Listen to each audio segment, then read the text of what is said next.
அஸ்ஸலாமு அலைக்கும் all, welcome back to my channel. எல்லாரும் எப்படி இருக்கீங்க? ஃபர்ஸ்ட் ஆஃப் ஆல் இந்த வீடியோ எப்போ எடுத்ததுன்னு பார்த்தீங்கன்னா நியூ இயர் அன்னைக்கு எடுத்தது. இப்போ வந்து டேட் ஜனவரி 20 கிட்ட ஆயிடுச்சு. ஸோ 20 டேஸ் கழிச்சு அப்லோட் பண்ணுறதுக்கு ஃபர்ஸ்ட் ஆஃப் ஆல் என்னை வந்து மன்னிச்சுக்கோங்க. நானும் எவ்வளோ முயற்சி பண்ணாலும் என்னால் சீக்கிரமாக அப்லோட் பண்ணவே முடிய மாட்டேங்குது. ஸோ ஆச்சு. இப்போ இந்த vlog-ஐ பார்ப்போம். ஸோ நியூ இயரோட ஃபயர் ஒர்க்ஸ் பார்க்கறதுக்காக தான் பார்த்தீங்கன்னா நாங்கள் வந்து கிளம்பிட்டு இருக்கோம். எங்கே பார்த்தாலும் பயங்கரமான டிராஃபிக் இருக்குன்ற காரணத்தினால நாங்கள் வந்து சீக்கிரமாகவே வந்து கிளம்பிட்டோம். எங்ககிட்ட அன்னைக்குன்னு பார்த்து கார் இல்லை. ஸோ அதனால எங்கள் அண்ணன் காரில் எல்லாருமே சேர்ந்து போகிற மாதிரி தான் அன்றைக்கி பிளான் இருந்துச்சு.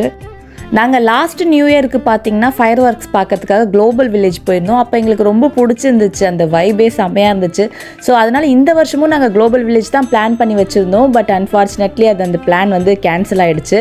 ஸோ ராசல் கைமா போகலான்னு சொல்லிட்டு தான் வந்து போயிட்டு இருந்தோம். குளோபல் வில்லேஜ்னால் டக்குன்னு ஒரு அரை மணி நேரத்துக்குள்ளேயே போய் ரீச் ஆகிருந்துருக்கலாம். பட் அந்த ராசல் கைமா பார்த்தீங்கன்னா 3 hours கிட்ட ட்ராவல் பண்ணோம். அவ்வளோ கொடுமையாக இருந்துச்சு டிராஃபிக்கு. வீட்டிலேருந்து ஒரு 6:45 போல் கிளம்பியிருப்போம். பட் இங்கே நாங்கள் ரீச் ஆன டைம் பார்த்தீங்கன்னா 10 மணி.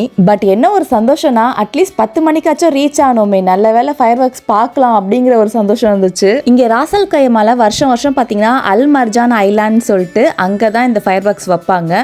ஏகப்பட்ட மக்கள் அங்கே வந்து குமியும். இங்கே பார்க்கிங்லாம் கூட முன்கூட்டியே ரெஜிஸ்ட்ரேஷன் பண்ணணும்னு சொல்லிட்டு இருந்தாங்க. அங்கே குட்டியாக ஒரு ஸ்டேஜ்லாம் போட்டு டிஜே மியூசிக்லாம் வந்து போயிட்டு இருந்துச்சு. நிறைய பேர் அங்கே நின்று பார்த்துட்டு இருந்தாங்க. நாங்கள் ஃபர்ஸ்ட்டு போயிட்டு எங்களுக்கு ஒரு பிளேஸை பிடிச்சி உட்காருவோம் அப்படின்னு சொல்லி நாங்கள் வந்து ஒரு பிளேஸ் தேடிட்டு இருந்தோம். இவ்வளோ தூரம் ட்ராவல் பண்ணி இங்கே ஏன் இவ்வளோ மக்கள் வராங்கன்னு பார்த்தீங்கன்னா இங்கே வந்து பெஸ்ட்டாக வந்து பண்ணுவாங்க. ஃபயர் ஒர்க்ஸும் சரி, ட்ரோன் ஷோவும் சரி. அபுதாபியில் வந்து எப்படி பெஸ்ட்டாக பண்ணுறாங்களோ அந்த மாதிரி இங்கே பார்த்தீங்கன்னா ராசல் கைமால ஓரளவுக்கு வந்து கொஞ்சம் பெஸ்ட்டாக கொடுப்பாங்க. ஸோ அதை எதிர்பார்த்து தான் இவ்வளோ தூரம் வந்து ட்ராவல் பண்ணி வந்திருக்கோம்.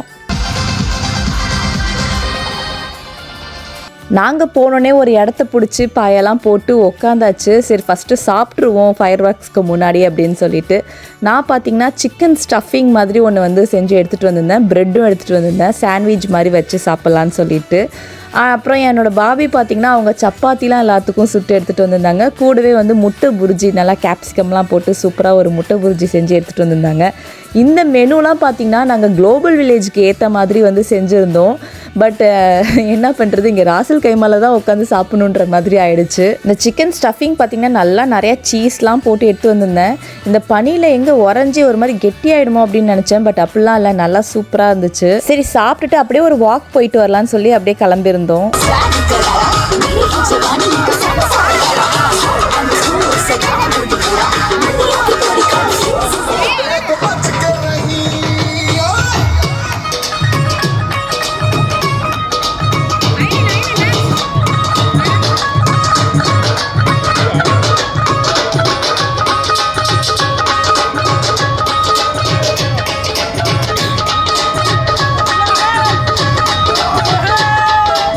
அங்கே ஸ்டேஜில் பார்த்தீங்கன்னா டிஜே மியூசிக் வந்து போயிட்டு இருந்துச்சு. ஸோ க்ரௌட்லாம் பார்த்தீங்கன்னா அங்கங்கே வந்து எல்லாம் டான்ஸ்லாம் பண்ணிவிட்டு நல்லா வைப் பண்ணிகிட்டு இருந்தாங்க. நாங்கள் ஜஸ்ட்டு போயிட்டு என்ன தான் பண்ணுறாங்கன்னு வேடிக்கை பார்க்க போயிருந்தோம்.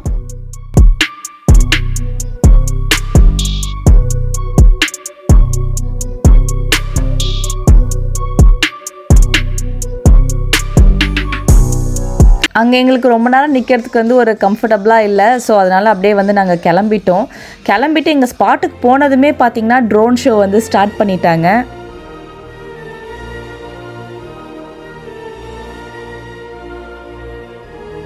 பார்க்கவே நல்லா பிரம்மாண்டமாக பயங்கரமாக இருந்துச்சு. ஒரு பெரிய டிராகன் பேர்ட் மாதிரி இருந்துச்சு. அதுலேயும் அந்த ட்ரோன்ஸ் கூட சேர்த்து அந்த ஃபயர்லாம் அப்படியே ஃபால் ஆகுற மாதிரி இருக்குது பாருங்கள், செம்மையாக இருந்துச்சு.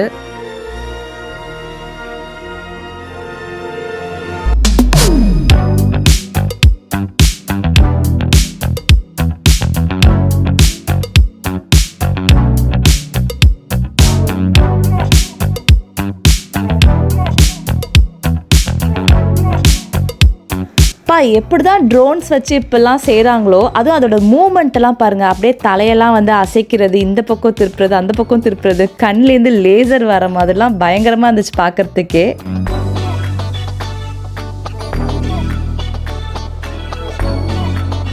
அப்புறம் அப்படியே ஃபயர் ஒர்க்ஸ் வந்து ஸ்டார்ட் பண்ணிட்டாங்க. ஃபயர் ஒர்க்ஸும் ஆஸ் யூஷுவல் சொல்லவே தேவையில்ல, அவ்வளோ பிரம்மாண்டமாக இருந்துச்சு. நீங்களே பாருங்கள்.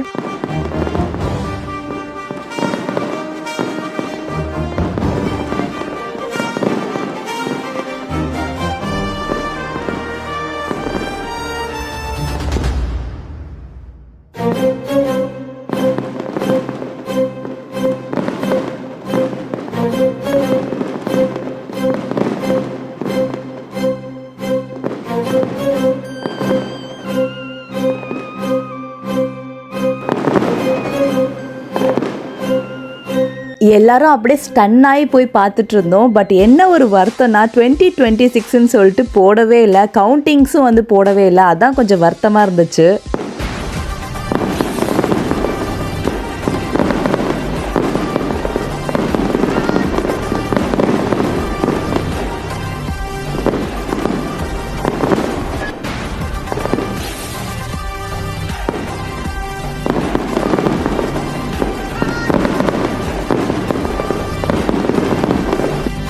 பா லாஸ்ட் 2 மினிட்ஸ் பார்த்தீங்கன்னா சரியான பிளாஸ்ட்டு.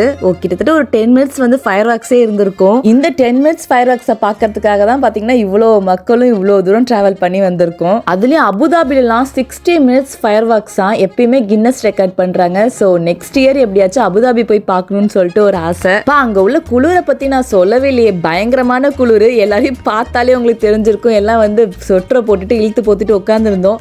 எங்கள் அம்மா இந்த சாய் ஃப்ளாஸ்க்கு விட மாட்டாங்க, அவங்க சாயோட வந்துட்டாங்க. குசெல்லாம் பார்த்தீங்கன்னா அவனால் நடமாடவே முடியல, அப்படியே வந்து ஒரு இடத்துல பிடிச்சி வச்ச மாதிரி உட்காந்து இருக்கிறான் சுருண்டு போய் குளிரில். இந்த மாதிரி அவனை விளாடாமல் ஒரு இடத்துல உட்காந்து நான் பார்த்ததே கிடையாது. ஸோ குளிரில் தான் அந்த மாதிரி உட்காந்துருக்கான்னு நினைக்கிறேன். சரி இதுக்கு மேலே டைம் வேஸ்ட் பண்ண வேணாம், கிளம்பிடுவோம். இப்போ கிளம்புனா தான் கொஞ்சம் கொஞ்சமாக டிராஃபிக்லாம் கடந்து போய் வீட்டுக்கு போய் சேர ஒரு 2 மணியாவது ஆகும்னு சொல்லிட்டு எல்லாத்தையும் பேக் பண்ண ஆரம்பிச்சிட்டோம். ஆக்சுவலி எங்களோட இன்னொரு ரிலேட்டிவ்ஸும் வந்து வரதான் இருந்தாங்க. பட் அவங்க டிராஃபிக்லேயே ஸ்டக் ஆகி பார்த்தீங்கன்னா அவங்களால வந்து டைமுக்கு ரீச்சே பண்ண முடியல.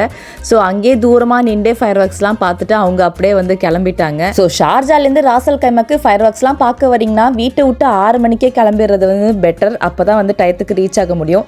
இந்த பக்கம் ரோடை பார்த்தீங்களா எவ்வளோ பாருங்க, நைட்டு 2 மணி. ஆனால் டிராஃபிக் எப்படி இருக்குன்னு பாருங்க. எல்லாருக்கும் அந்த காரில் வந்து உட்காந்தோன்னே தான் ஹப்பாடி இருந்துச்சு, அவ்வளோ குளிர். எப்படியோ வீட்டுக்கு போய் ஒரு 2:30 கிட்டலாம் ரீச் ஆயாச்சு. ஸோ இன்னும் 2-3 டேஸில் பார்த்தீங்கன்னா ஸ்கூல் ஆரம்பிக்க போகுது. அதுக்கு முன்னாடி வீட்டுக்கு வந்துட்டு போங்கன்னு சொல்லிட்டு என் ஹஸ்பண்டோட கசின் வீட்டில் வந்து கூப்பிட்டுருந்தாங்க. அன்றைக்கி ஈவினிங் வந்து கிளம்பி போயிருந்தோம். அங்கே போனோன்னே என்ன ஐலீனுக்கும் குசலுக்கும் நல்லா விளாட்றதுக்கு ஆள் இருக்குது. ஸோ அவங்க உட்காந்து அப்படியே ட்ராயிங் பண்ணுறது அந்த மாதிரி பண்ணிகிட்டு இருந்தாங்க. இங்கே பார்த்தீங்கன்னா ஒரு பக்கம் தடபடலாம் ஏதோ ப்ரிப்பேர் பண்ணிகிட்ருக்காங்க, ஃப்ரெஞ்ச் ஃப்ரைஸை வறுக்கிறாங்க. அப்புறம் என்னன்னு பார்த்தீங்கன்னா பர்கருக்காக வந்து அரேஞ்ச்மெண்ட்ஸ் பண்ணிகிட்டு இருந்தாங்க. இது வந்து சிக்கன் பேட்டிலாம் வந்து ஃப்ரை பண்ணிகிட்ருக்காங்க. அதுக்கு மேலே சீஸ்லாம் வச்சா சீக்கிரம் வந்து மெல்ட் ஆகிடும்னு சொல்லிட்டு ஸோ ஃபஸ்ட்டே எல்லாம் ப்ரிப்பேர் பண்ணி வச்சுட்டா கொஞ்சம் நேரம் உட்காந்து விளாட்லாமேன்னு சொல்லி ஃபஸ்ட்டே ப்ரிப்பேர் பண்ணிகிட்டு இருந்தாங்க. அவங்க ஹஸ்பண்ட் பார்த்தீங்கன்னா ஒரு பக்கம் வந்து பயங்கரமாக ஹெல்ப் பண்ணிகிட்டு இருந்தாங்க. எல்லாமே கட் பண்ணுறது, அதுக்குள்ளே வைக்கிறது, ஸ்டஃபிங்னு சொல்லிட்டு எல்லாமே சூப்பராக அவங்க ப்ரிப்பேர் பண்ணிகிட்டு இருந்தாங்க. எப்போதுமே இன்னொரு கசின் ஃபேமிலியும் வந்து இருப்பாங்க. பட் அவங்க பார்த்திங்கன்னா இந்தியாவுக்கு போயிருக்காங்க. ஸோ அவங்கள தான் வந்து கொஞ்சம் மிஸ் பண்ண மாதிரி இருந்துச்சு. எல்லாம் உட்காந்து நல்லா கதை பேசிகிட்டு இருப்போம். கதை பேசுறதுக்கு ஒரு ஆள் குறைஞ்ச மாதிரி இருந்துச்சு. பட் அதுக்கு பதிலாக பார்த்திங்கன்னா எல்லாம் ரவுண்டு கட்டி உட்காந்து கார்ட்ஸ்லாம் விளாண்டுட்டு இருந்தோம். விளாண்டு முடிச்சுட்டு அதுக்கடுத்து சாப்பிட்றதுக்கு வந்து உட்காந்தாச்சு. பர்கரும் பார்த்திங்கன்னா செம்ம டேஸ்ட்டாக இருந்துச்சு. உள்ளே நல்லா அந்த மயனீஸு, டொமேட்டோ சாஸு, க்ரீம் சீஸுன்னு சொல்லிட்டு ஃப்ரெஞ்ச் ஃப்ரைஸு எல்லாமே வச்சு செம்ம டேஸ்ட்டாக இருந்துச்சு. ஸோ சாப்பிட்டுட்டு ஒரு 10 மணிக்கு மேலேயே கிளம்பியாச்சு. ஏன்னா நாளைக்கு ஒரு வேலை இருக்குது. ஸோ அதனால ரொம்ப நேரம் உட்காரல. ஸோ நெஸ்டோக்கு போகிற வேலையும் இருந்துச்சு கொஞ்சம் திங்ஸ் வாங்குறதுக்காக. ஸோ ஐ ஹோப் இந்த vlog உங்களுக்கு பிடிச்சிருக்குன்னு நினைக்கிறேன். பிடிச்சிருந்தா மறக்காமல் லைக் பண்ணுங்கள், ஷேர் பண்ணுங்கள், கமெண்ட் பண்ணுங்கள் அண்ட் சப்ஸ்கிரைப் பண்ணுங்கள். தேங்க்யூ.